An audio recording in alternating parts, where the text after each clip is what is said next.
de Saulo, también Nicodemos, que ellos estaban bajo la ley. Y cuando Dios llama a Saulo, él aunque dice quién es, pero dice Señor. Exactamente, eso es lo que Dios nos va a ayudar a entender, porque ahí en Juan 6:44, Dieguito, ¿lo vuelves a leer, por favor? Claro que sí.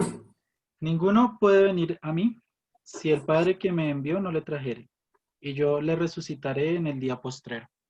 El Señor Jesús diciendo ahí que nadie puede venir a Él directamente, sino que el Padre que lo envió a Él tiene que traerlo.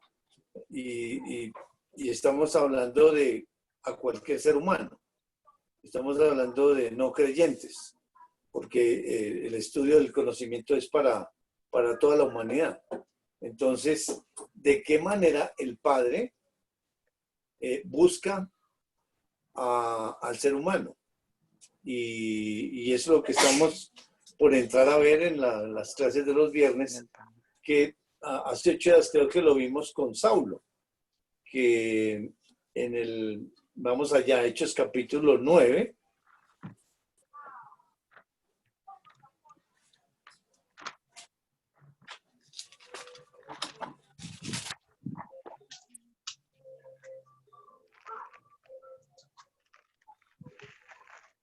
del 1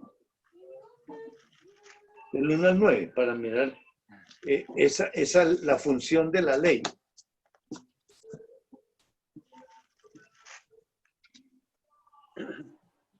Mientras tanto, Saulo, respirando aún amenazas de muerte contra los discípulos del Señor, se presentó al sumo sacerdote y le pidió cartas de extradición para la sinagoga de Damasco. Tenía la intención de encontrar y llevarse presos a Jerusalén a todos los que pertenecieran al camino, fueran hombres o mujeres. En el viaje sucedió que, al acercarse a Damasco, una luz del cielo relampagueó de repente a su alrededor. Él cayó al suelo y oyó una voz que le decía: Saulo, Saulo, ¿por qué me persigues? ¿Quién eres, Señor?, preguntó. Yo soy Jesús, a quien tú persigues, le contestó la voz. Levántate y entra en la ciudad, que allí se te dirá lo que tienes que hacer. Los hombres que viajaban con Saulo se detuvieron atónitos, porque oían la voz, pero no veían a nadie. Saulo se levantó del suelo, pero cuando abrió los ojos no podía ver. Así que lo tomaron de la mano y lo llevaron a Damasco. Estuvo ciego 3 días, sin comer ni beber nada. Bueno, muy bien. Entonces ahí la narración histórica y física de esa... Hechos 9, del 1 al 9. Al 9. Porque está Gustavo, recién entró por eso. Para que... Ya. Usted había desconectado. Hola, hola. Hola. Hola, Gustavo. hola Guti. ¿Cómo estás? Hola, Gustavo. ¿Cómo les va? ¿Bien? ¿Llegué muy tarde? No, un poquito. No, recién empezamos. Sí. Bueno, perfecto. Por eso estamos en Hechos, capítulo 9, del 1 al 9. Y lo que estamos mirando en este estudio tiene que ver con la vida eterna, que es conocer quién es el único Dios verdadero y a Jesucristo a quien Él envió. Esa es la base de este estudio. El que estamos haciendo el viernes es arrancando de cero con la finalidad de fundamentar. Pero aquí, como ya hemos pasado un tiempo estudiando, tenemos que mirar ese fundamento que debe estar bien puesto, que es Dios y Jesucristo, por conocimiento. Entonces hemos estudiado ya, comenzamos preguntando quién es Jesús. Y el pasaje que tomamos ahí fue el de Mateo capítulo 16, del 13 en adelante, en una conversación que tuvo Jesús con sus discípulos. Y ahí mencionando Jesús que quién era el Hijo del Hombre. Y los discípulos le decían que la gente decía que unos decían que era Elías, otros los profetas, bueno, muchos, digamos como el chisme hoy, uno le pregunta a una persona, ¿quién es Jesús? Entonces, no, que es el Hijo de Dios, que es Dios, que etcétera. Y luego Jesús les voltea la pregunta a los discípulos, ¿y ustedes quién dicen que soy? Y Pedro inmediatamente dice, tú eres el Cristo, el Hijo del Dios viviente.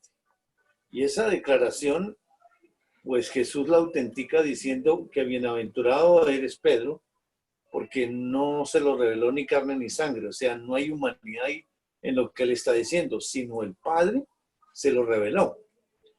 Y estábamos mirando qué se necesitaba entonces para tener esa revelación.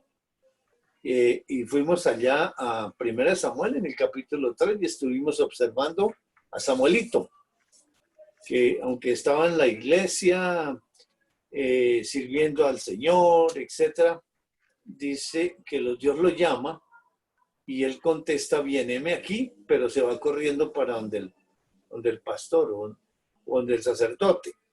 Y el sacerdote dice, no, yo no lo he llamado. Y 3 veces ocurre hasta que Elí cae en la cuenta, o sea, el sacerdote dice, ay, es el Señor que lo está buscando. Y entonces le dijo, mire Samuelito, si otra vez viene a buscarte, dile, habla, porque tu siervo escucha. Y efectivamente vino Dios y lo buscó otra vez, Samuel, y ya Samuelito le dijo, habla, porque tu siervo escucha. Y de ahí en adelante ya comienza un diálogo entre Dios y Samuelito, indicando que ya hay una relación. Y en el versículo 7 dice que Samuel no conocía a Dios, ni la palabra de Dios le había sido revelada. O sea que vimos esos 2 elementos. Perfecto. Para conocer a Dios se necesita la palabra, pero la palabra tiene que ser revelada, o si no, no hay conocimiento. Y de ahí entonces fuimos a lo que estábamos hablando en Pedro, que dice eso. Tú eres el Cristo, el Hijo del Dios viviente. Entonces, ¿cómo es posible que Pedro conteste eso? ¿Cómo, según lo que había dicho Dios a Samuel, la palabra tiene que ser revelada para que haya conocimiento? Y ahí Pedro pues está hablando y no duda, y el Señor Jesús le ratifica que hubo revelación ahí y que fue el Padre que le reveló eso. Es decir, eso fue una revelación. Ahí tengo una pregunta, ¿sí? Obviamente si Dios no busca al hombre, el hombre es imposible que busque a Dios. A eso estamos de acuerdo. Pero cuando Dios revela su palabra, ahí está el libre albedrío mío, donde yo decido si creerle o no. Eso es lo que estamos mirando. Eso es lo que estamos mirando, Gustavo, porque ¿qué hay en la humanidad que le pueda responder a Dios? Si hay algo en la humanidad. No hay nada. ¿O qué tiene que pasar antes? Eso lo vimos hace 8 días cuando el Espíritu de Dios a través de Pedro dijo, arrepentíos y bautícese cada uno en el nombre del Señor Jesucristo para perdón de pecados y recibiréis el don del Espíritu Santo. Entonces, estamos viendo que para decir esas palabras se necesita nacer de nuevo, que creo que eso es lo que quedamos hace 8 días para continuar. Pero aquí estamos repasando nuevamente quién es Dios, y ya nos reveló que sí, Dios pues es el Padre, es el creador, es el arquitecto, bueno, diferentes títulos. Y estamos mirando aquí que Dios está actuando cuando Jesús dice, ninguno puede venir a mí si el Padre que me envió no le trajere y yo la resucitaré. Estamos en Hechos capítulo 9, del 1 al 9, que lo acabamos de leer, para mirar todos esos principios. Entonces, leímos del 1 que Saulo, inconverso, obviamente y maestro de la ley, va a los sacerdotes y les pide unas cartas para perseguir a esos que están en un camino. Y dice que llegando a Damasco, dice que le resplandeció una luz. Y dice que cae a tierra, versículo 4. Y cayendo en tierra, oyó una voz que le decía, Saulo, Saulo, ¿por qué me persigues? O sea, Saulo capta esa voz. Y en el versículo 5 dice, él dijo, es un artículo personal que se está dirigiendo o se está refiriendo pues gramaticalmente a Saulo. Pero por la pregunta, ¿quién es el que está preguntando ahí? ¿Quién eres, Señor? El que contesta sabe que es Señor. ¿Y por qué sabemos que no es Saulo? Porque Saulo está muerto en delitos y pecados. El que está escuchando esa voz es alguien que sabe que es el Señor, pero no tiene identificación de ese Señor. Y luego en el mismo versículo 5 dice, yo soy Jesús, a quien tú persigues. Y ese yo soy, pues es un nombre de Dios que se identifica, yo soy, que ocurrió muchas veces en el Antiguo Testamento. Y esa declaración de yo soy y Jesús, pues es el terrenal. Entonces, esa declaración es para la ley, porque la ley es la que está persiguiendo a través de Saulo, porque ninguno puede venir a mí si el Padre que me envió no le trajere. Es la ley la que está buscando a Saulo. Y la ley está dentro de Saulo. Ahora, ¿de qué manera la ley está dentro de Saulo? Ya vimos, vamos a ir a Génesis capítulo 4, versículos 6 y 7.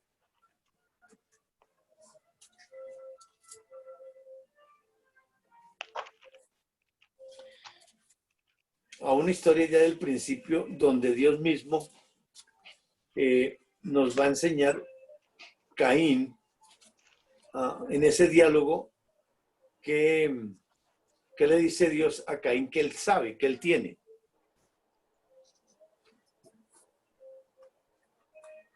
Y fueron todos los días que vivió Adán 900. No, Capítulo 4, 6 y 7. Oh, claro.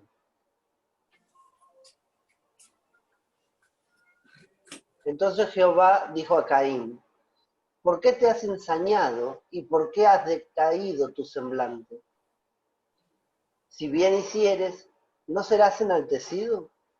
Y si no hicieres bien, el pecado está a la puerta. Con todo esto, a ti será su deseo y tú te enseñorearás de él. Muy bien.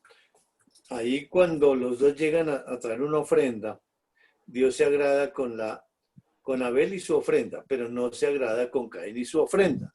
Entonces, pues Caín se pone de mal genio y Dios le dice, ¿por qué estás así con esa cara? Porque está de mal genio. Y Dios le dice en el 7, si bien hicieres. O sea, Dios está asegurándole, no le está preguntando, sino le está afirmando. Usted, si hace el bien, va a ser enaltecido. Si no haces el bien, dice, aparece algo que es el pecado, pero usted tiene la capacidad de dominarlo, Caín. O sea, Dios está asegurando que Caín sabe hacer el bien. Y no le está diciendo si haces el mal, no, si no hace el bien. O sea, ¿quién es el que, por qué Caín sabe hacer el bien? Se abrió un micrófono. Aló. Al retorno, ya, gracias. ¿Por qué Caín sabe el bien y el mal? El bien. Dios le dice, si no hace el bien, aparece algo que es el pecado. O sea, ya es el mal. Dios genera el bien con la ley. Ahora, ¿por qué él sabe la ley? Echamos de para atrás en Génesis 3, capítulo 22.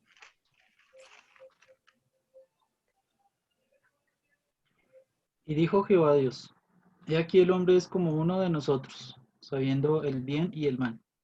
Ahora pues, que no largue su mano y tome también del árbol de la vida y coma y viva para siempre.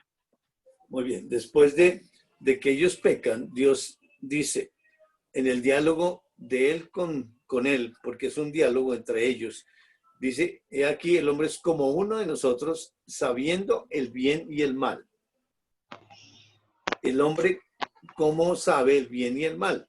Porque Dios está afirmando ahí que lo sabe y haciendo una comparación con Dios, que es como uno de nosotros sabiendo el bien y el mal. ¿Cómo lo aprendió? En Génesis 3, versículo 7.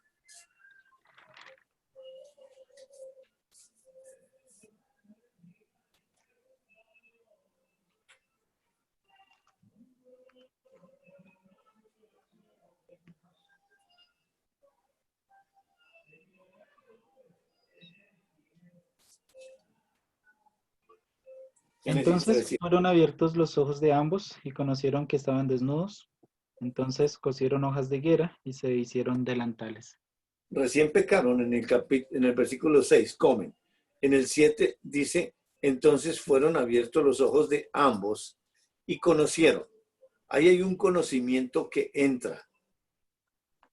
Y ese conocimiento les hace ver de que están desnudos. Al conocer eso interiormente, porque esos ojos que se abren son espirituales, no son físicos. Entonces, la reacción de los físicos es coser unas hojas de higuera y hacerse unos delantales. Es una reacción. No están hablando ahí qué fue lo que pasó, qué hicimos mal, sino el conocimiento que entra internamente es espiritual. Y ya notan esa diferencia, porque en el capítulo 2, versículo 25, que ambos estaban desnudos y no se avergonzaban. Pero ahora aquí ya caen en la cuenta que están.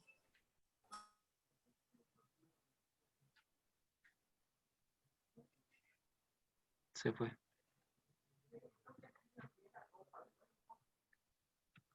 ¿Qué está pensando? ¿Perdió conexión? Ah,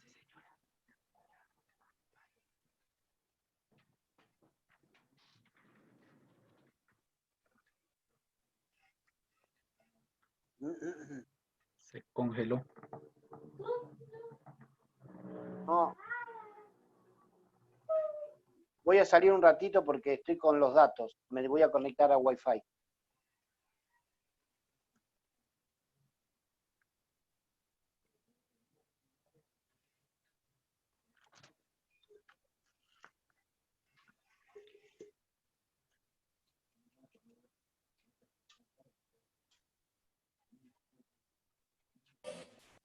Hola. hola. Me cayó el internet, fue a mí aquí. Sí. Sí, está molestando muchísimo, no sé. Pero ya. ¿Diego está? Sí, Gustavo. salió un momentico. Bueno. Ok, entonces estaba en. ¿Cuál fue la primera vez que entró ese conocimiento del bien y del mal? Fue en Génesis 3:7. Ahora, Exacto. ¿cómo Dios nos ayuda a entender ese bien y mal en cada ser humano? En Romanos capítulo 2, versículo 14 y 15. Romanos 2, 14 y 15.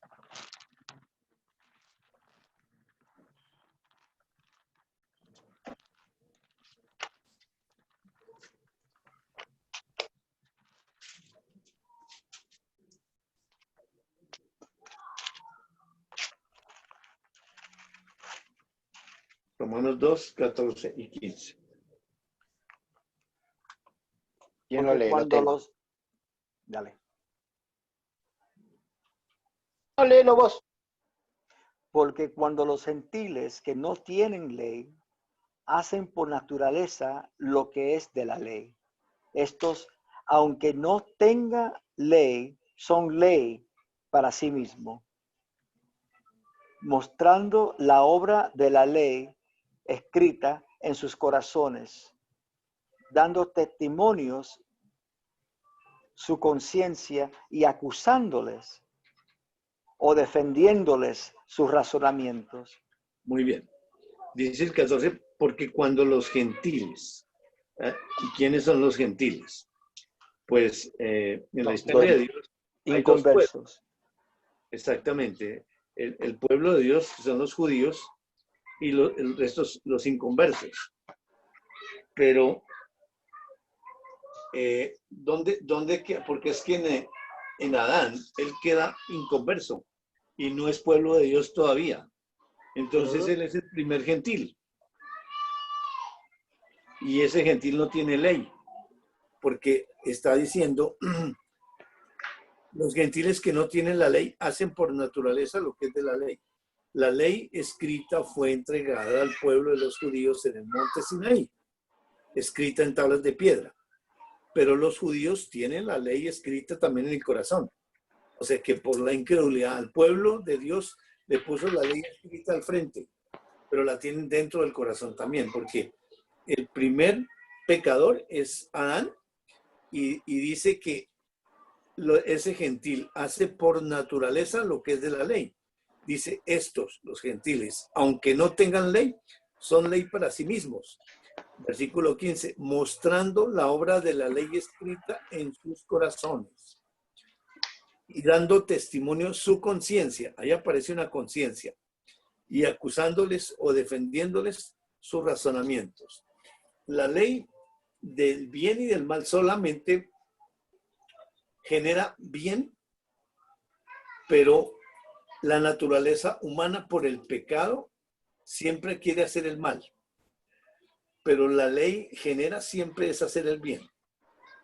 Por eso con Adán y Eva, lo primero que hacen es taparse. Hicieron bien. Porque si se quedan destapados, eso se sienten mal. Hay algo mal ahí, entonces por eso se tapan y se sienten bien. Eso es lo que genera la ley. Ahora, Ahí se puede decir que ahí fue que comenzó también en tapándose ellos mismos, tratando de cubrir su propio desnudez en una cel. O sea, como si Dios se va a agradar en una cel de ellos. Exactamente.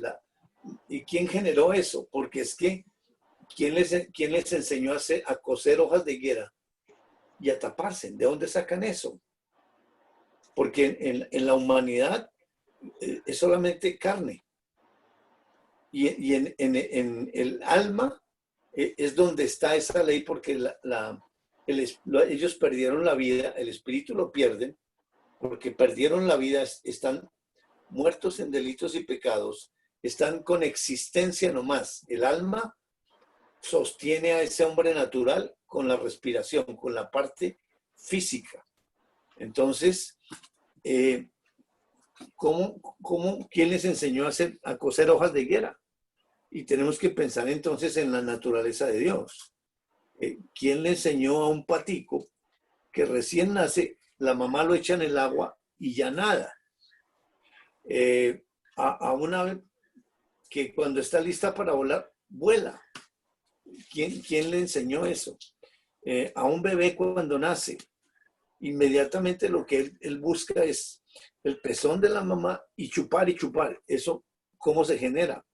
Esas son las leyes. Y es Dios ley el que opera ahí.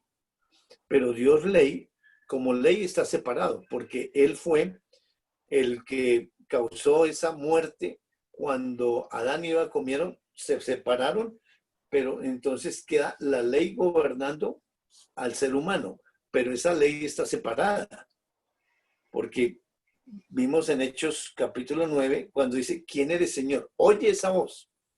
Por eso cuando lleguemos al capítulo 3 vamos a ver ese diálogo entre quiénes son. Si es entre Dios y Adán, porque es que Dios, hay un principio fundamental. Dios no escucha al pecador.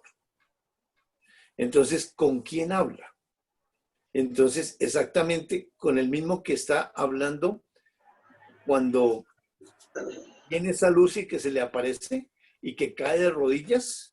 Pues obviamente el caer de rodillas es una manifestación de algo espiritual, porque la historia original es entre ellos. Y el que cae de rodillas es la ley, que obviamente genera en el cuerpo esa caída. Y al caer de rodillas y al oír esa voz, cuando dice Saulo, Saulo, esa voz está en la conciencia. El gentil oye la voz, pero Dios no escucha al pecador. Porque por medio de la conciencia dice que dando testimonio su conciencia y acusándolos o defendiéndoles sus razonamientos. En la mente humana, cuando nosotros estamos manejando un carro o vamos a pasar una calle, cuando estamos a punto de pasar y el semáforo está en verde, y si en el momento en que vamos a pasar cambia, ¿cuántos pensamientos llegan ahí a la mente? ¿Y cuáles acciones hacemos? O sea, sabemos que tenemos que parar, pero si voy de afán, yo pienso que alcanzo a pasar, pero miro para el lado derecho, izquierdo. Hay muchos pensamientos que llegan ahí. El policía, el carro que viene, si para la persona, hay demasiados, pero se toma una decisión. ¿Sigo o paro? Y esa es la ley la que gobierna al ser humano. O sea, Adán quedó allá bajo el gobierno de la ley. Y toda la humanidad, absolutamente toda, porque todos venimos de Adán y nacemos con el pecado original y el conocimiento del bien y el mal. Y por eso yo creo que ustedes allá con el nene que tienen, están aprendiendo cuál es la tendencia de él. Y hace algo y ¿qué dice? ¿Quién fue? ¿Se cayó solo? ¿O fue el perrito? O cosas así. Un ladrón cuando roba, ¿qué es lo primero que hace? Corre. Pero ¿de quién corre? ¿De quién se esconde? Sí, la ley. Sí, porque si lo cogen, lo matan, lo mandan a la cárcel. Pero realmente ¿de quién corre? De Dios ley, que lo está persiguiendo para atraerlo. Ahora, la función de la ley en sí está en Gálatas capítulo 3. Gálatas. ¿Y qué cosa? No, porque lo dice en el versículo 15, dando testimonio su conciencia, acusándolo o defendiéndose. Exactamente. Si acusándolo sale corriendo, pero después cuando lo cogen, se defiende. No, yo no fui. Tú sabes que en la cárcel no hay ninguna persona que dice, sí, yo lo hice. Todos dicen, yo no, yo soy inocente. A mí me echaron la culpa. Y eso es una señal de la separación con Dios. Gálatas capítulo 3, versículo 19 al 27. Vamos a ver el recorrido de la ley. Leemos el 19 y paramos un momentico ahí.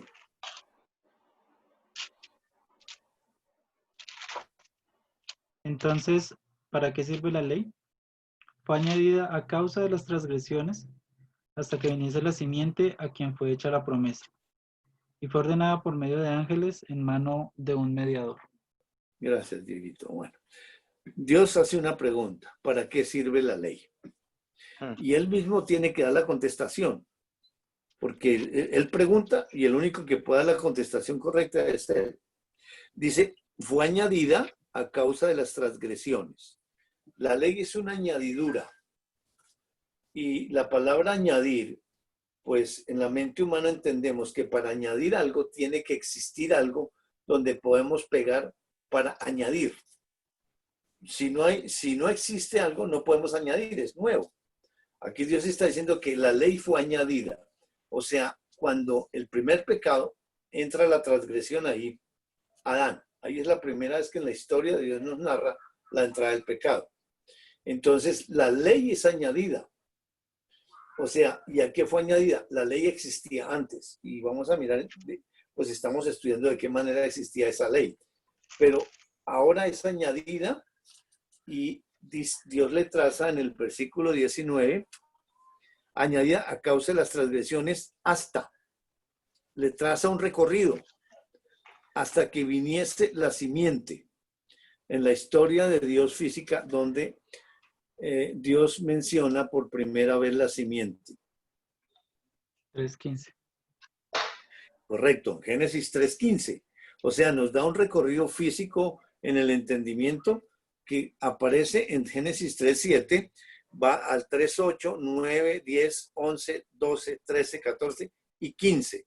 Ese es el recorrido que nos traza físicamente. Pero en ese recorrido, esa ley espiritualmente, ¿qué hace? Dice, hasta que viniese la simiente a quien fue hecha la promesa. O sea, la ley tiene una función de, al ser añadida, al tenerla el ser humano, recorre a ese ser humano hasta la simiente, pero es la misma ley la que tiene que hacer ese recorrido. Versículo, ahora sí leamos del 21 al 27, por favor.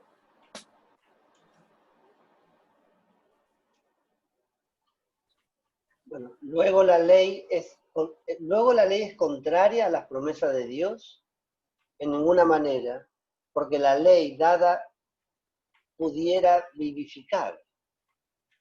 La justicia fuera verdaderamente por la ley. ¿Se entendió eso? No, yo no. Yo entendí. Luego la ley es contraria a las promesas de Dios en ninguna manera, porque si la ley dada pudiera vivificar, la justicia fuera verdaderamente por la ley. Mas la Escritura lo encerró todo bajo pecado, para que la promesa, que es por la fe en Jesucristo, fuese dada a los creyentes. Pero antes que viniese la fe, estábamos confinados bajo la ley, encerrados para aquella fe que iba a ser revelada. De manera que la ley ha sido nuestro ayo para llevarnos a Cristo, a fin de que fuéramos justificados por la fe. Pero venida la fe, ya no estamos bajo ayo, pues todos sois hijos de Dios por la fe en Cristo Jesús. Porque todos los que habéis sido bautizados en Cristo, de Cristo estáis revestidos. Hasta 29, ¿no? Oh. Ya está bien, está 27. Entonces, aquí Dios nos traza la función de la ley en ese recorrido, desde Génesis 3:7 a 3:15.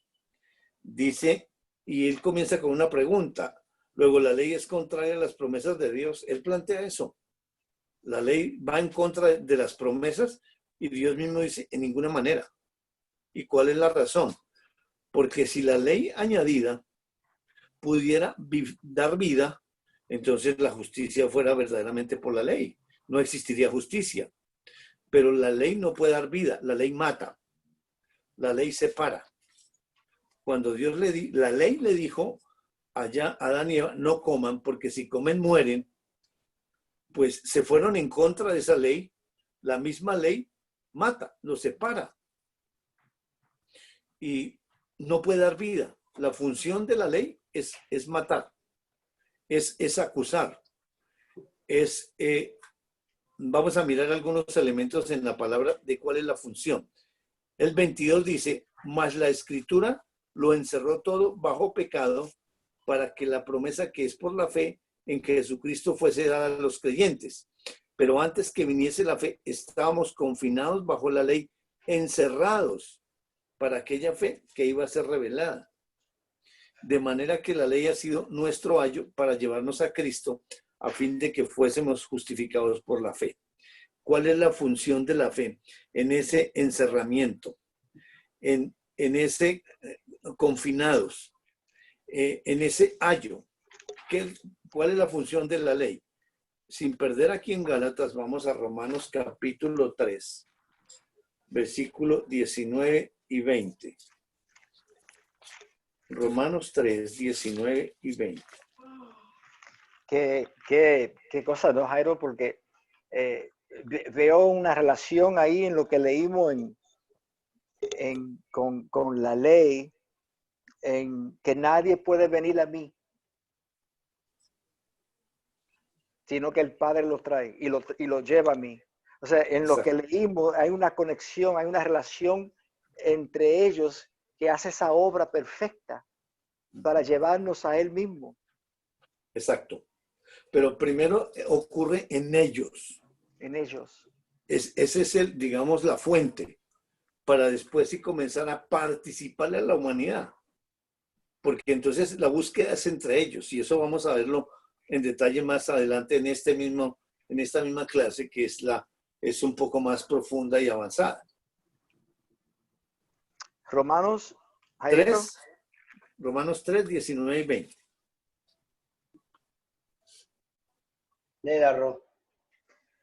Pero sabemos que todo lo que la ley dice, lo dice a los que están bajo la ley, para que toda boca se cierre y todo el mundo quede bajo el juicio de Dios, ya que por las obras de la ley ningún ser humano será justificado delante de él, porque por medio de la ley es el conocimiento del pecado.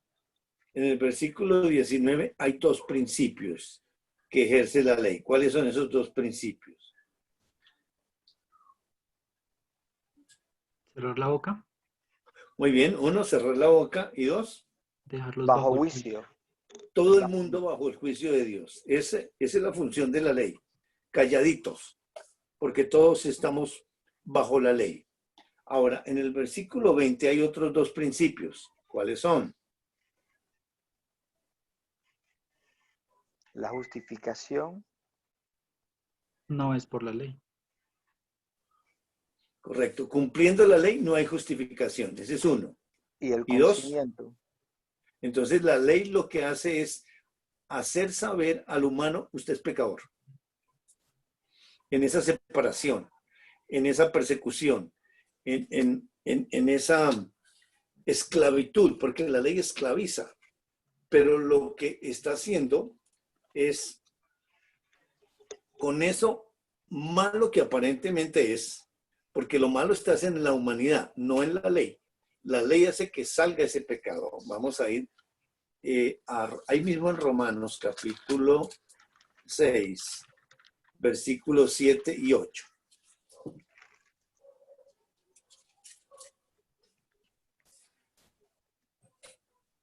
Romanos 7, versículos 7 y 8. ¿Qué diremos pues? ¿La ley es pecado? En ninguna manera.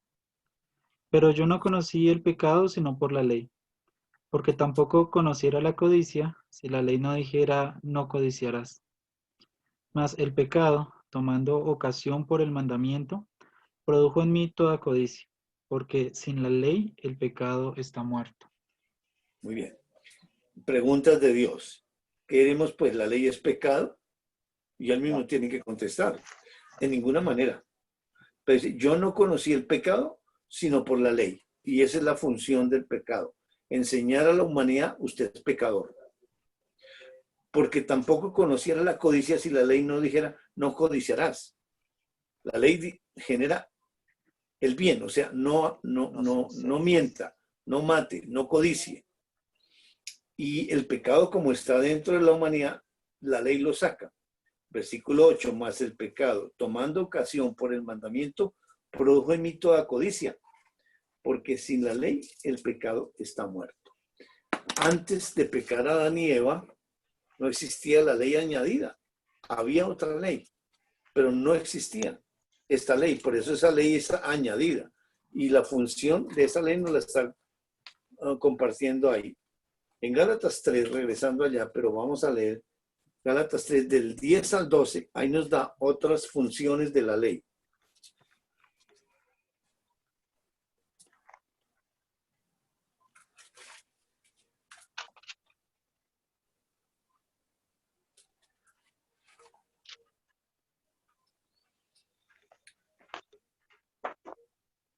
¿Qué dijiste del 10?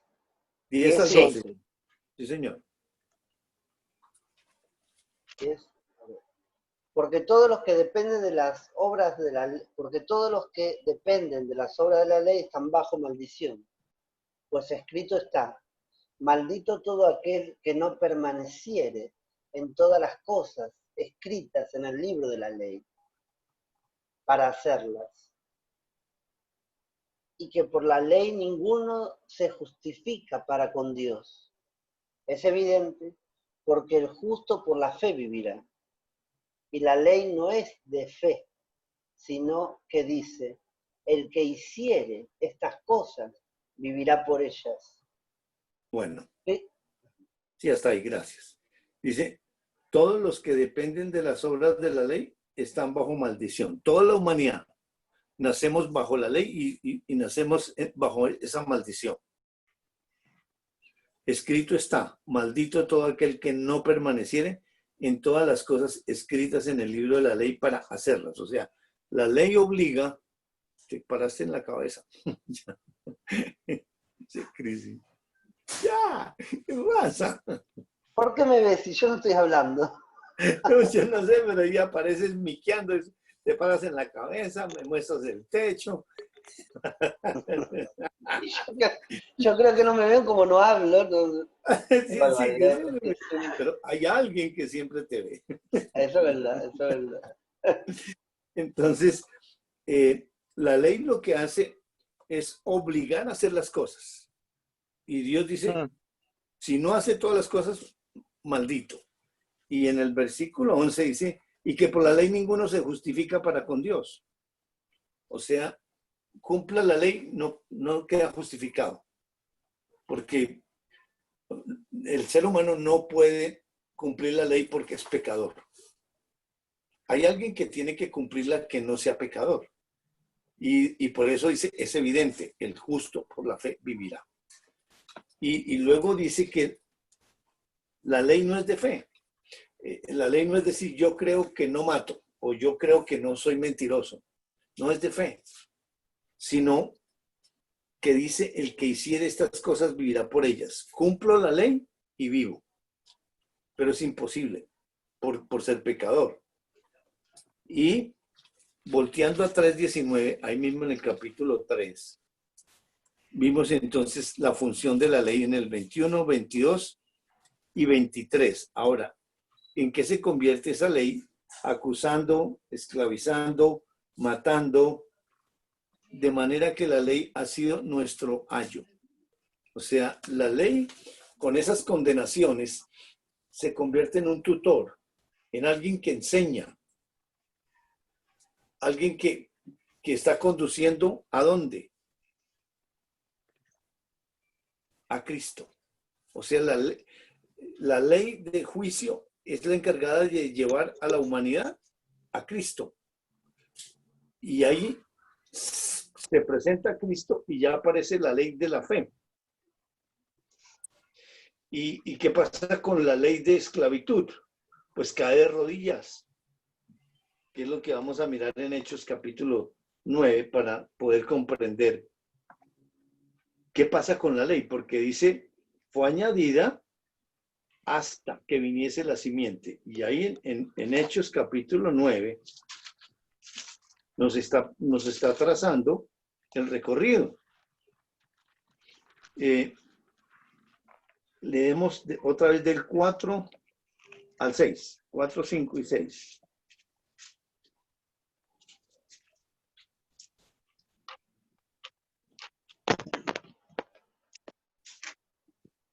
Y cayendo en tierra, oyó una voz que le decía, Saulo, Saulo, ¿por qué me persigues? Él dijo, ¿quién eres, Señor? Y le dijo, yo soy Jesús, a quien tú persigues. Dura cosa es dar coces contra el aguijón. Él temblando y temeroso dijo, Señor, ¿qué quieres que yo haga? Y el Señor le dijo, levántate y entra en la ciudad y se te dirá lo que debes hacer. Muy bien, entonces aquí dice que oyó una voz que le decía, Saulo, Saulo, ¿por qué me persigues? Es decir, ese es el diálogo interior, porque Dios sigue siendo un espíritu, no aparece de ninguna manera. Pues en el Antiguo Testamento sí aparece en visuales, pero cuando lleguemos vamos a estudiar el propósito, que es el mismo. Pero aquí, digamos en esencia, con Adán y Eva no apareció Dios, sino era un diálogo interior, pero que ellos lo captaban afuera. Y cuando estudiemos ahí nos vamos a dar cuenta en la narración que hace el Espíritu Santo. Pero habla de que ¿por qué me persigue? Si es dirigido a Saulo, porque la ley está en Saulo. Y dice, él dijo, ¿quién eres, Señor? Pero el que pregunta por la boca de Saulo, porque es un diálogo interior, ¿quién eres, Señor? O sea, esa ley que fue la que hizo esa separación y está gobernando a esa humanidad, sabe que esa voz es del Señor, pero no lo identifica. Cuando le contesta a esa pregunta, yo soy Jesús. Ese yo soy es una revelación. Yo soy, o sea, Dios, Jesús, 100% Dios, 100% hombre, al que tú persigues. Y le dice, dura cosa te es dar cosas contra el aguijón. O sea, es algo que en la mente nos podemos imaginar para interpretar lo que espiritualmente está ocurriendo, que es como si yo cogiera una puntilla que está sobresaliendo y la cojo a patadas y descalzo. Eso es coger a patadas un aguijón, y el dolor es más fuerte para el que está pegando que para la puntilla. Y dice, él temblando. ¿Quién está temblando? Sí, Saulo está de rodillas temblando, pero es la manifestación de lo que está ocurriendo adentro. Y temeroso dijo, la ley está hablando de rodillas ante esa ley de la fe. ¿Qué quieres que yo haga? Inmediatamente, ya con esa revelación, ya sabe quién es. Entonces ahí mismo le dice, ¿qué quieres que yo haga? No que diga, sino que haga. Sigue siendo ley, pero ya está bajo sumisión de la ley de la fe. Ya están alineadas la ley de la fe y la ley del hacer, que es el regreso a como estaban antes de pecar. Así estaban ellos, en una comunión perfecta. Pero ahí tuvo que haber pasado algo, como dijimos la semana pasada, para que podía tener revelación. Exactamente, sí, porque ahí luego dice en el 7, y los hombres que iban con Saulo se pararon atónitos, oyendo a la verdad la voz, mas sin ver a nadie. Igual que Saulo, pero es para explicarnos que Dios le está hablando a cada uno. Porque los otros no se... Eso Dios se enfoca en él. El enfoque es en Dios, no en las personas. Seguramente se convirtieron, pero como la historia es de Dios, el enfoque es en él. Entonces Saulo se levantó de tierra y abriendo los ojos no veía a nadie. Pues la luz es interior, sí, se refleja por una luz física, pero la luz es interior y queda ciego de esa aparición, porque de las tinieblas sale esa luz y obviamente pues enceguece y físicamente pues queda ciego y también con ese resplandor, pero todo lo que ocurre afuera es consecuencia de lo que está ocurriendo espiritualmente. Dice, así que lo llevaron por la mano, lo metieron a Damasco, donde estuvo 3 días sin ver y no comió ni bebió.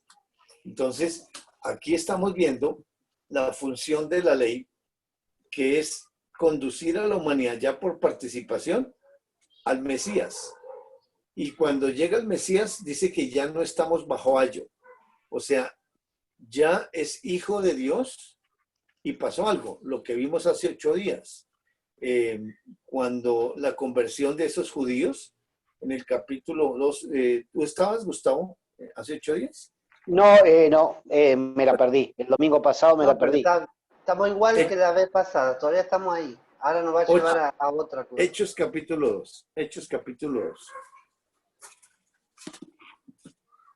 Qué maravilloso. 22 al 24, para ver qué fue lo que ocurrió en Saulo.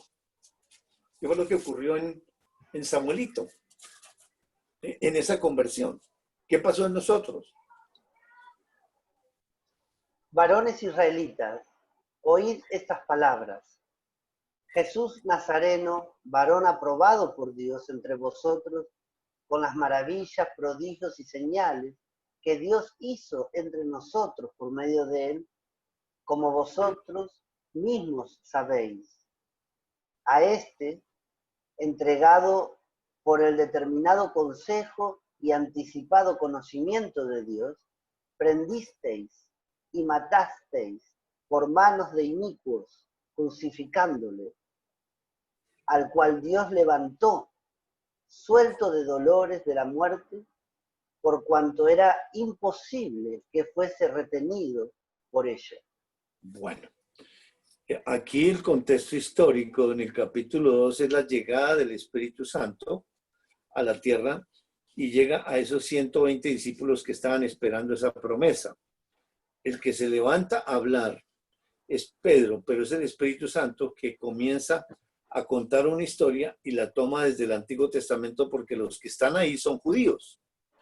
Y en el versículo 22, después de que les hace un fundamento del Antiguo Testamento, en el 22 dice, varones israelitas.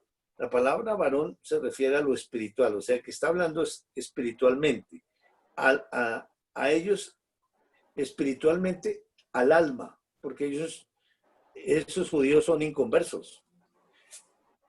Varones israelitas, oíd estas palabras, Jesús Nazareno, varón aprobado por Dios entre vosotros, con las maravillas, prodigios y señales que Dios hizo entre vosotros por medio de él, como vosotros mismos sabéis.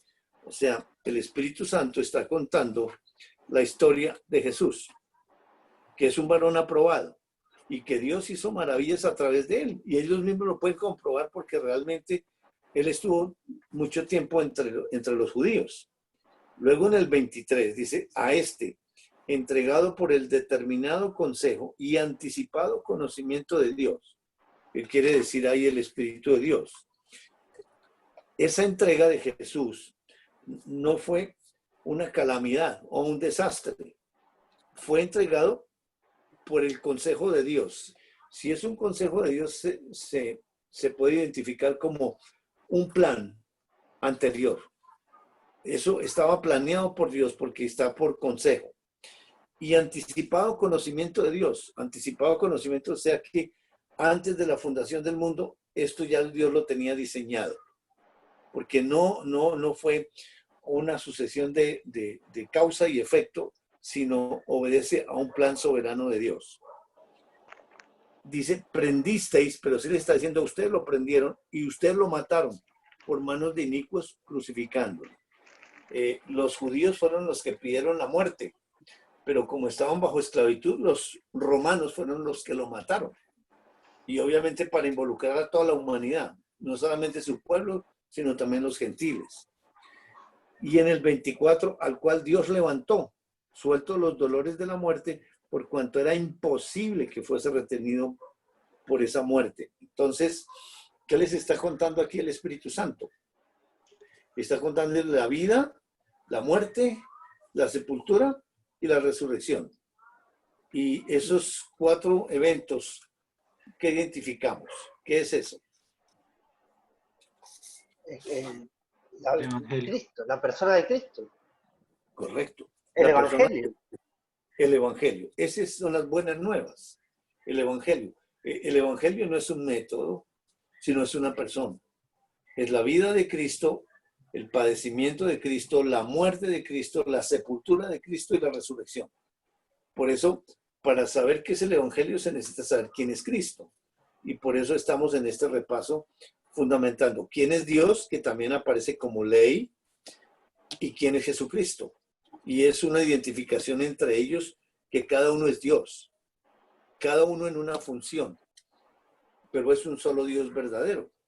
Entonces, luego que les cuenta el Evangelio, vamos a leer del 25 al 36, 25 al 36.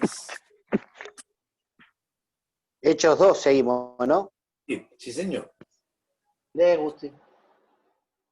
En efecto, David dijo de él, veía yo al Señor siempre delante de mí, porque Él está a mi derecha para que no caiga.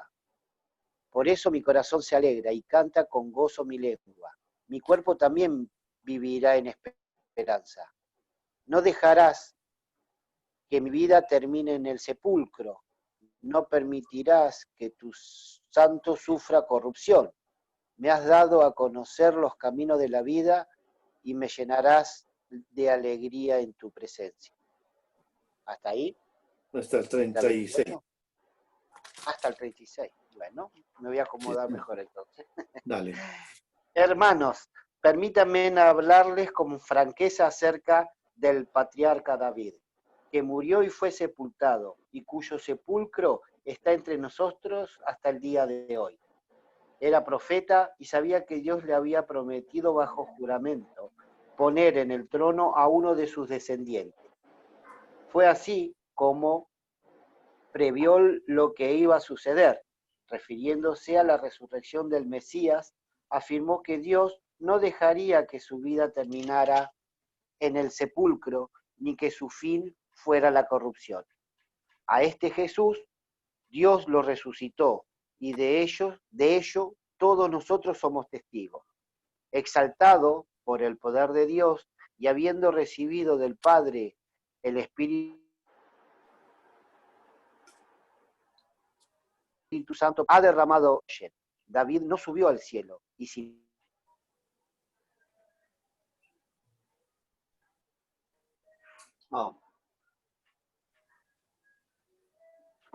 mi Señor, hasta sépalo bien todo Israel, que este Jesús, a quien ustedes crucificaron, Mesías. Cuando oyeron esto, todos se sintieron profundamente conmovidos y les dijeron a Pedro y a los otros apóstoles: hermanos, ¿qué debemos hacer? Hasta ahí, gracias. Ahora el Espíritu Santo, pues, que es el autor de la Escritura, los lleva al Antiguo Testamento y les está afirmando que lo que está escrito allá es la historia de Dios acerca de su Hijo. Y el Espíritu Santo es el testigo, el único testigo que puede contar esa historia. Interesante, Jairo, que responde lo mismo. ¿Qué debemos hacer? Lo mismo que Saulo. ¿Qué debo hacer? Exactamente, muy bien. Y como nosotros cristianos, ¿qué debemos hacer? Sí, siempre es hacer. Es la misma, lo que hacíamos en la iglesia, corre para allá a visitar a los viejitos y a las viudas y todo eso es hacer. Porque, digamos, si no hay revelación, pues se sigue la ley. Aunque la ley dice que suspende su función cuando llega Cristo. Pero ¿por qué seguimos en la ley? Por falta de conocimiento. Pero cuando hay el conocimiento ya hay esa revelación y entonces ya Él comienza a habitar y andar en plenitud y me participa a mí, pero ya hay un conocimiento. Entonces ya sé que no soy yo, sino es Él, absolutamente. Y por eso es por medio de la historia de Él. Así es de que el Espíritu Santo les aclara ahí y les está diciendo con franqueza que David murió y aquí está su sepulcro. Pero al que se está refiriendo es a otro, porque es la historia de Dios acerca de su Hijo. Y luego en el versículo 37, donde tú estás referenciando, dice, al oír esto, se compungieron, o sea, de corazón. ¿Qué significa eso? Pues en la mente humana, porque está escrito físicamente. Es decir, ese corazón está que se revienta humanamente, porque ese mensaje los tiene, digamos así como, wow, esto es impresionante. Pero, ¿qué respuesta da la humanidad a ese mensaje? Dice, ¿qué haremos? Porque es que la humanidad siempre es hacer porque está gobernada por la ley. Siempre la humanidad es hacer el trabajo. Y eso está hecho para la humanidad. Pero la vida es espiritual, la de Dios. Y si está alineada la fe con la ley, pues obviamente por el creer, Dios hace, que fue lo que hizo en la creación antes del pecado. Así estaba alineada la ley de la fe con la ley del amor, que era el que hacía. Y esa es la ley que regía antes. Ya vino la ley de la esclavitud, absolutamente todo el pecado, y la ley tiene la función de llevar a la humanidad al Mesías, como está haciendo aquí con estos. Pero nos deja ese versículo que la humanidad no tiene respuesta a ese mensaje. Porque, ¿qué hemos de hacer? Y la respuesta del Espíritu de Dios. Versículo 38, por favor.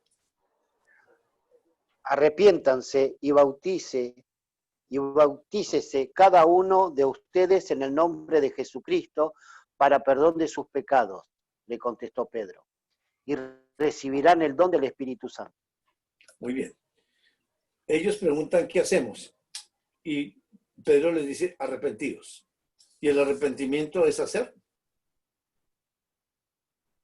Tiene que uno hacer algo. Por eso, pero es hacer. No es. Creer. Bueno, pero no es hacer. No. Porque dice, ¿qué hemos de hacer? Arrepentidos. Ahora, ¿qué es el arrepentimiento? Porque comienza con eso el Espíritu de Dios. ¿Qué es el arrepentimiento? Y por eso en 2 de Corintios capítulo 7, versículo 10, Dios tiene que decirnos qué es eso. Es una sed, pero no es mía. 2 Corintios. Capítulo 7, versículo 10. Porque la tristeza que es según Dios produce arrepentimiento para salvación, de que no hay que arrepentirse, pero la tristeza del mundo produce muerte. Muy bien. Dice, la tristeza que es según Dios produce arrepentimiento para salvación. Pero hay otra tristeza que produce el mundo. Y la tristeza que produce el mundo, ¿cuál es el resultado? Robert. Ya. Póngaselos.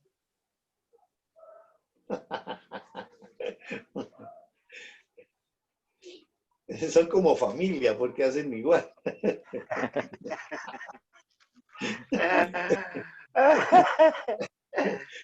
Dios santo, no se Sí, quedan porque- quietos, es increíble. No. Entonces, dice que la tristeza de Dios produce arrepentimiento para salvación. El mundo transmite también un arrepentimiento, pero el resultado es muerte. Todo lo que nos ofrece el mundo es muerte, y ahí no existe salvación. Mientras que la tristeza que es según Dios. Ahora, la tristeza de Dios. ¿Por qué está triste Dios? ¿Y cómo comunica esa tristeza a Dios? Por la muerte de su hijo. Muy bien, está triste porque Él entregó a su propio Entregó a su hijo para nosotros. ¿Y cómo comunica eso? ¿Por medio? ¿Qué les contó el Espíritu Santo El ahí? Espíritu. Sí, el Espíritu cuenta, pero ¿qué cuenta? El Evangelio. Listo, el Evangelio. Dios comunica su tristeza a través del Evangelio. Por eso se necesita conocer quién es Jesús, que es el Evangelio. Y mediante la narración de la historia de Dios acerca de su Evangelio, pues eso va comunicando la tristeza de Él. Él está muy triste porque entregó el amor de Él. Y sin haber hecho absolutamente nada, en un ofrecimiento voluntario. Y esa tristeza produce arrepentimiento para salvación. O sea, en sí, ¿qué es el arrepentimiento? Regresamos a Génesis capítulo 3.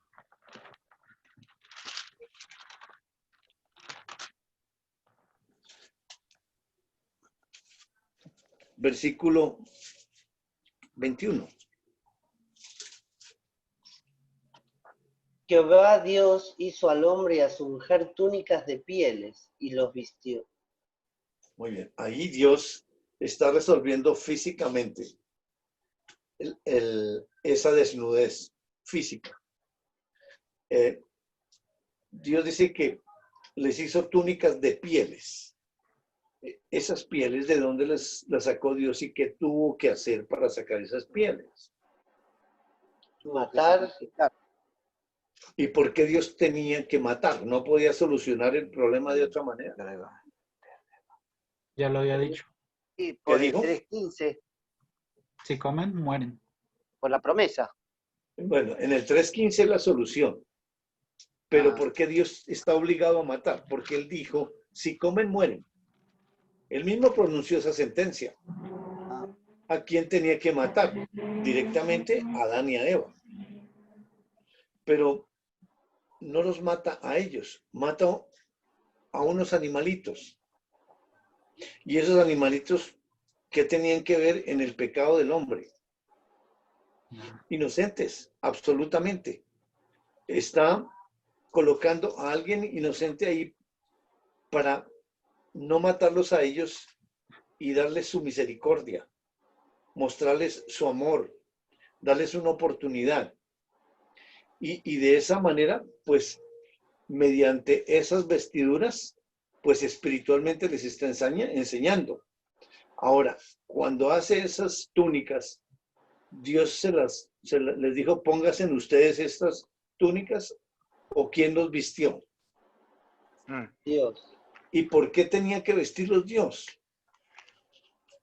Y si los viste Dios, ¿cuál es la actitud de ellos frente a esa vestidura? Están de acuerdo. Exactamente, hay un acuerdo. Porque ellos tienen voluntad. Habían podido decir no. ¿Y qué voluntad tienen? Porque tenía que haber pasado en ellos algo ya para poder decidir estar de acuerdo con Dios. En el versículo 20, ¿qué había declarado Adán? Y llamó a Adán el hombre a su mujer, Eva, por cuanto ella era madre de todos los vivientes. Adán había declarado eso. Y está pronunciando unas palabras que no aparecían después del pecado, sino antes del pecado.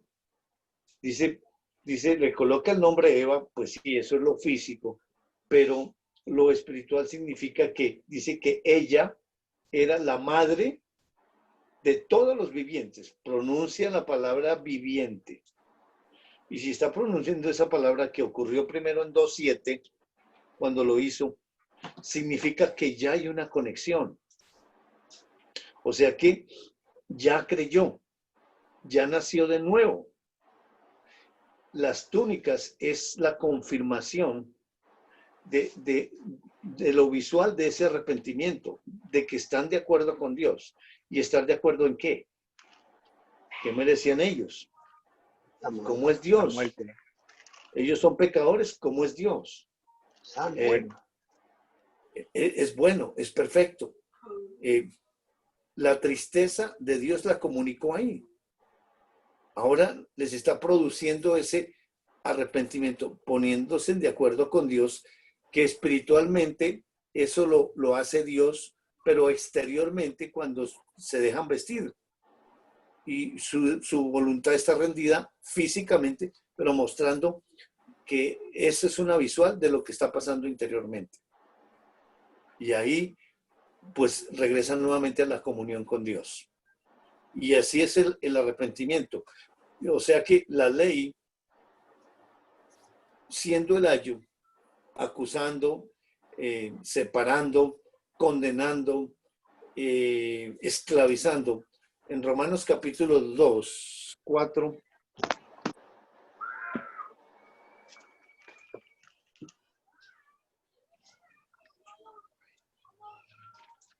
¿qué dice? Romanos 2, 4.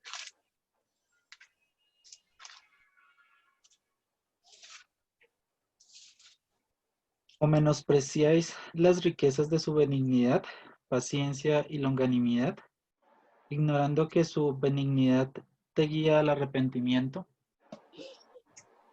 Ahí está. ¿Qué es lo que guía el arrepentimiento? ¿Qué atributo de Dios? Lo bueno de Dios. Correcto. La bondad. La longanimidad, su larga paciencia. Porque la manera que baja Dios hasta la muerte.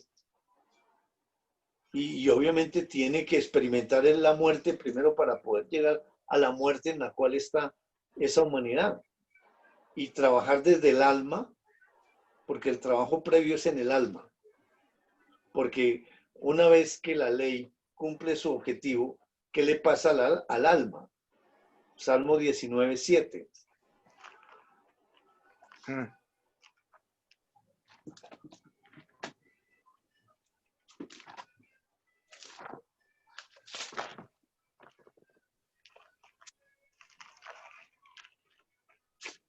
La ley de Jehová es perfecta, que convierte el alma.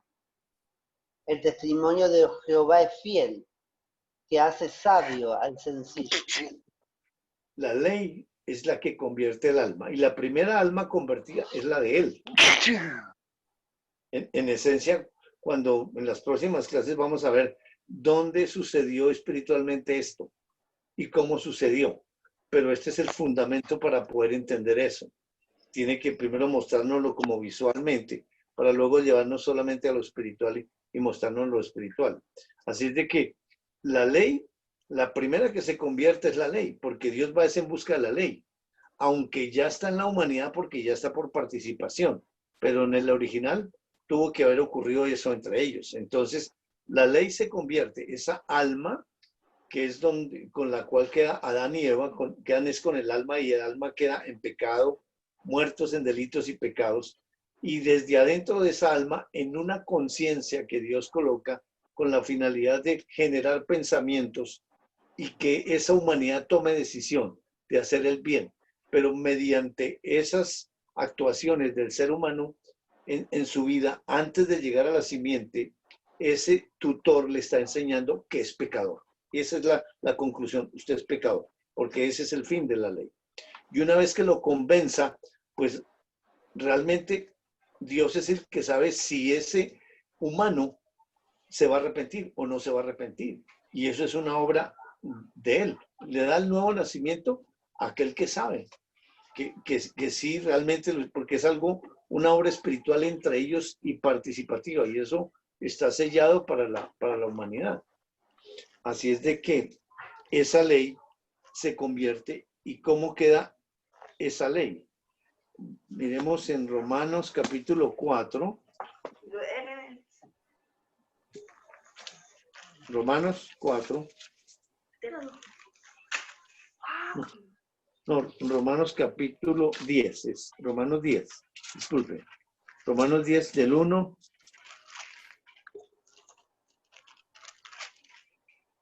al 4. O al 5, está bien. ¿Alguien? Bueno, hermanos, ciertamente el anhelo de mi corazón y mi oración a Dios por Israel es para salvación. Porque yo les doy testimonio de que tienen celo de Dios, pero no conforme a ciencia, porque ignorando la justicia de Dios y procurando establecer la suya propia, no se han sujetado a la justicia de Dios. Porque el fin de la ley es Cristo, para justicia de todo aquel que cree. Porque la justicia que es por la ley de Moisés, porque la justicia que es por la ley de Moisés escribe así: el hombre que haga estas cosas vivirá por ellas. Muy bien, entonces, el fin de la ley es Cristo.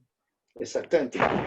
¿Y cómo lo materializa en la palabra de Dios? En una historia en San Juan capítulo 14. San Juan capítulo 14.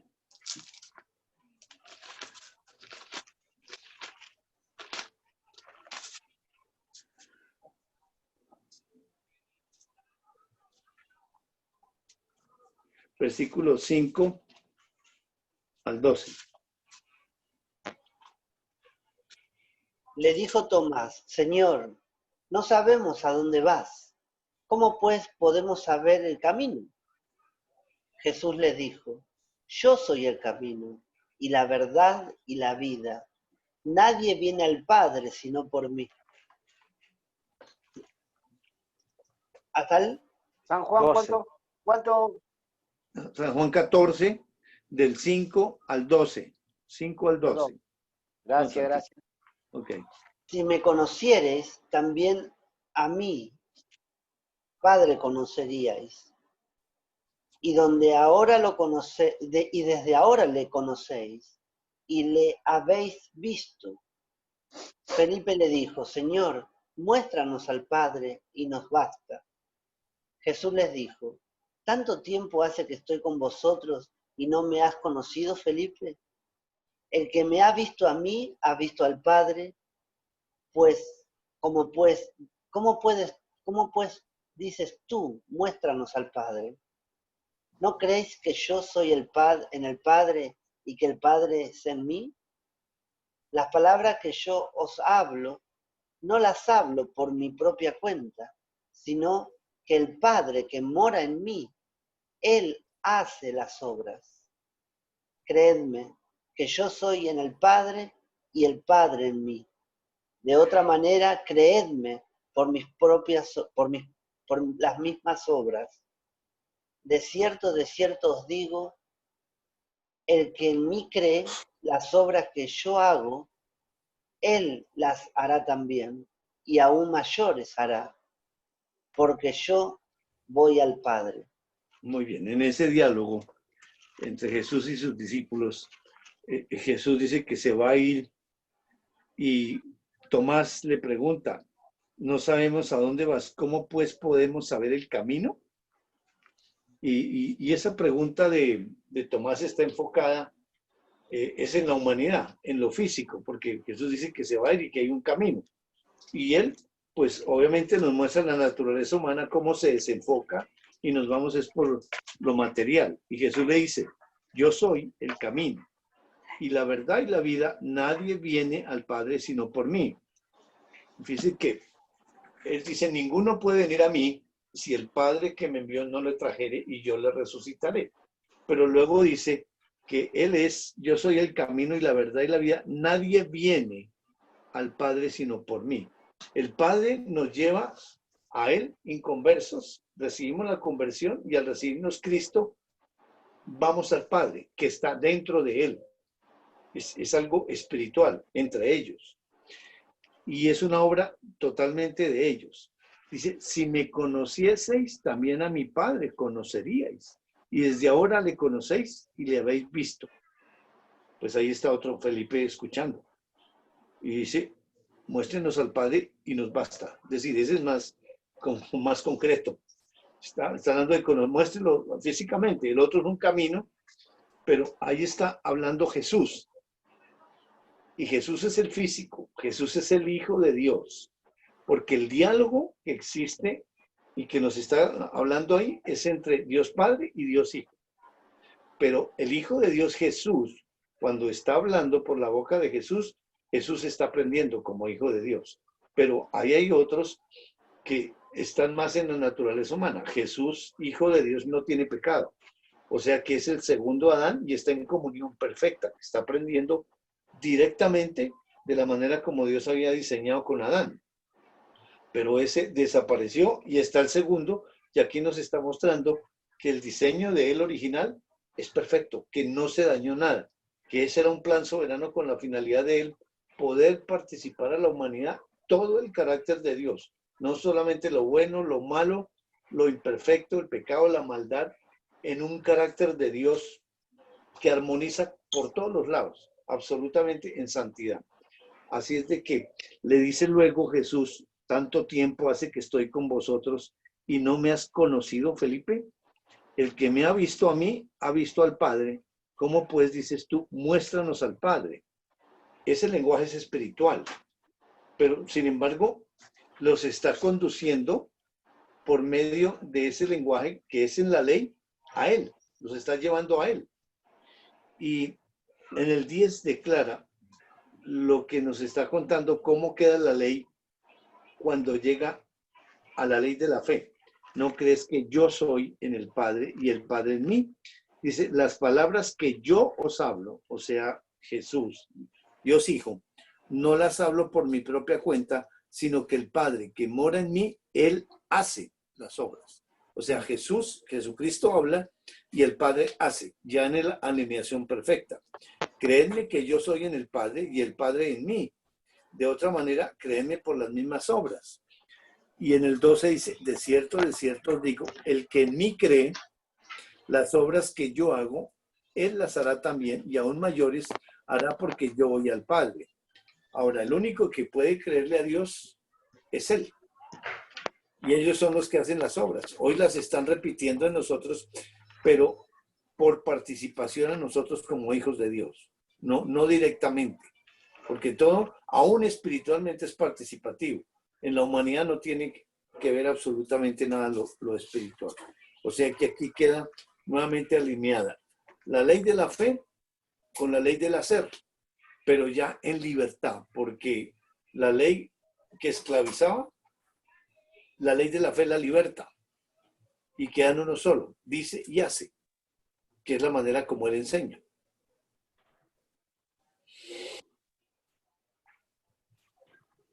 Reflexiones, ¿qué piensan?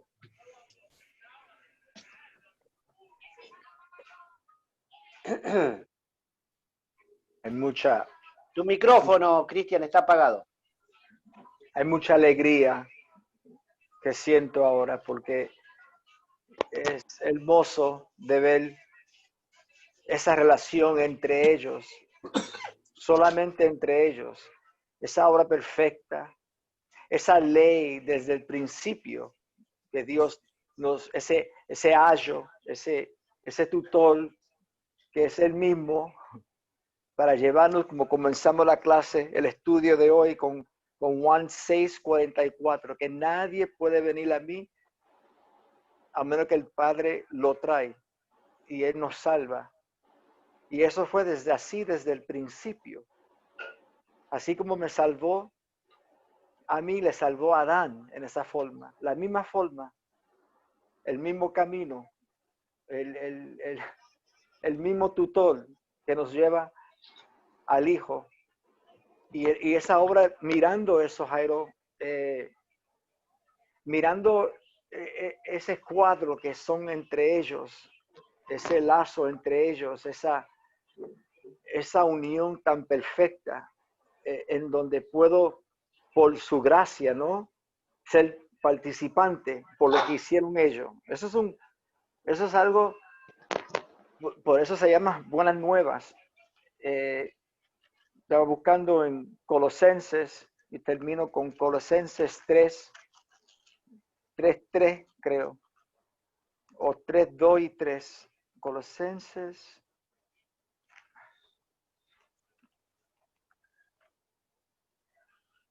Aquí está mi gozo. Lo voy a leer del versículo 1, 2 y 3 y ahí termino.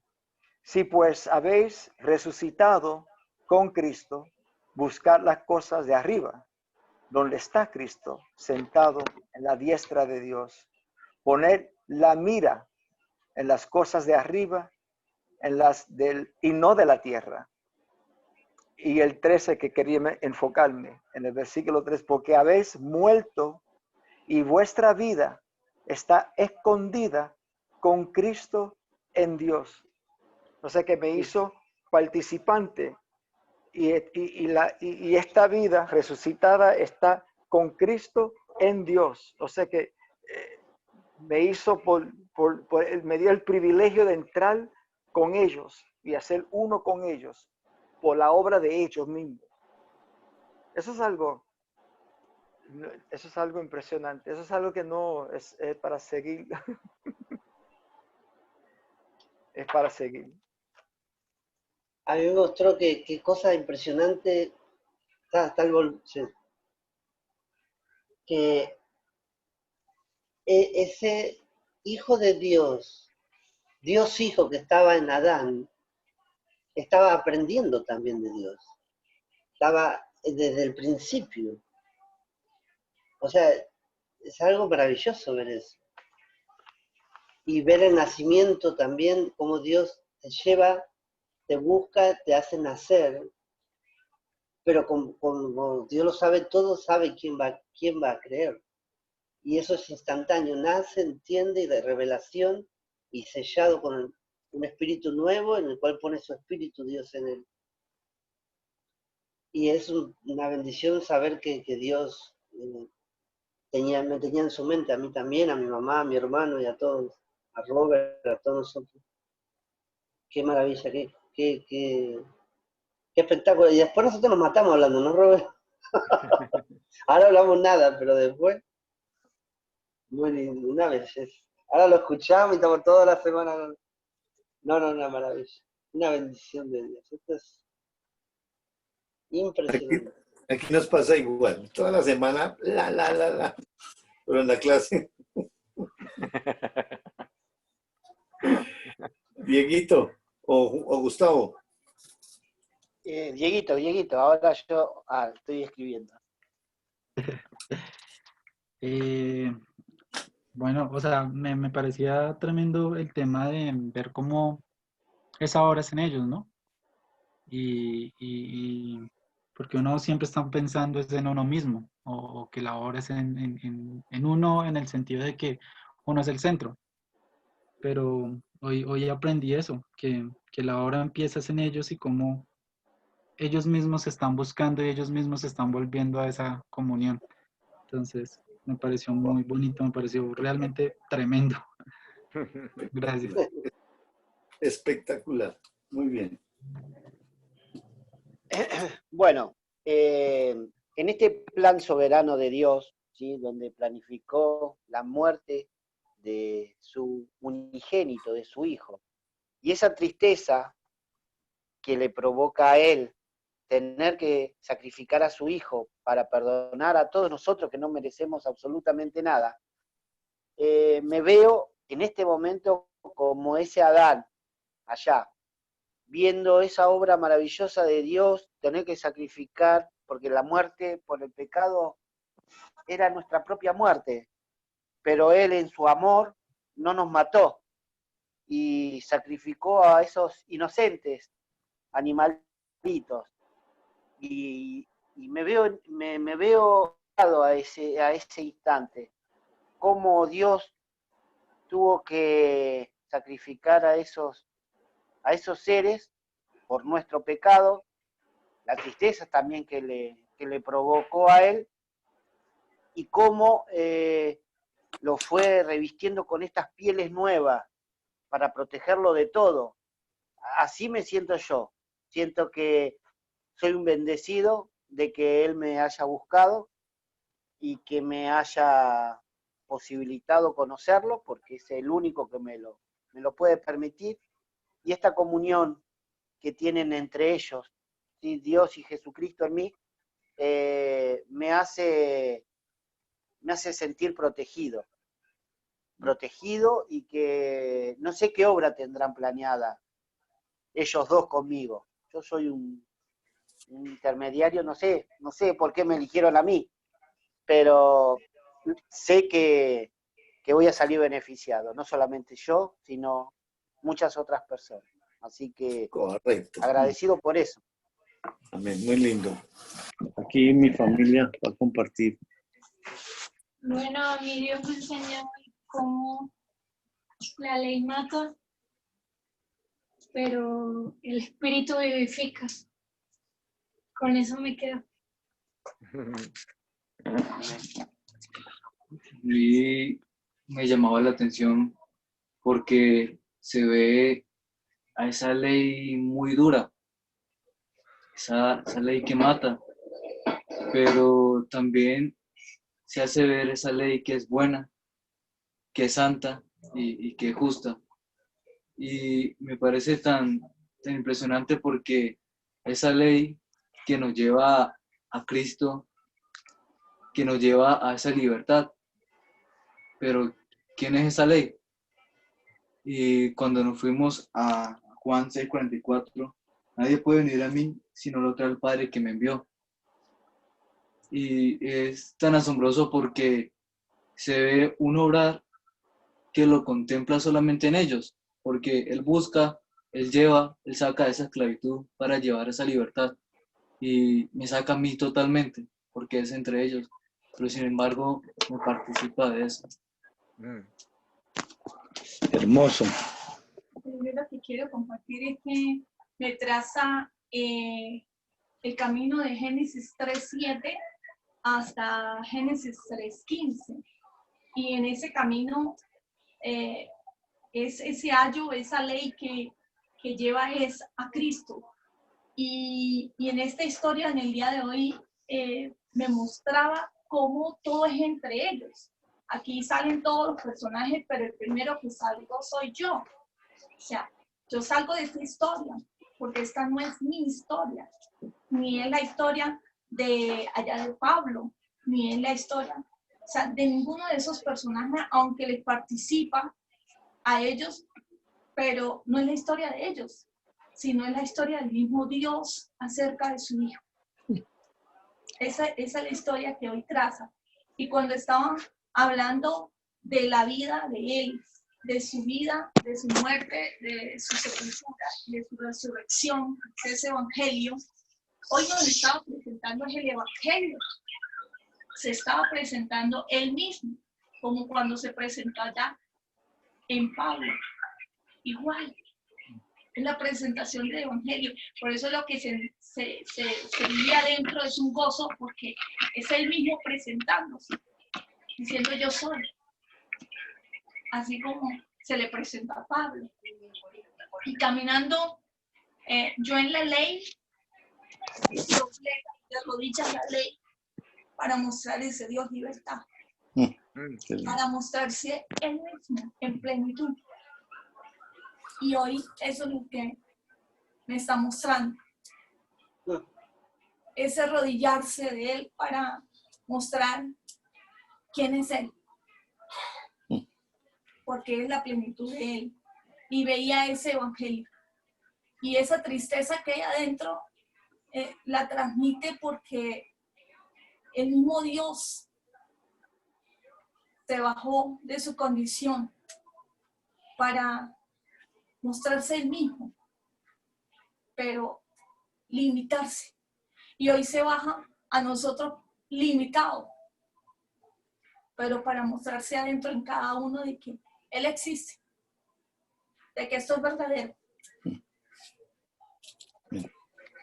A mí Dios me enseña y me impresiona la misericordia de Dios con el ser humano, porque Él entrega a su Hijo para darme vida espiritual a mí, y yo no merezco esa vida, yo merezco muerte.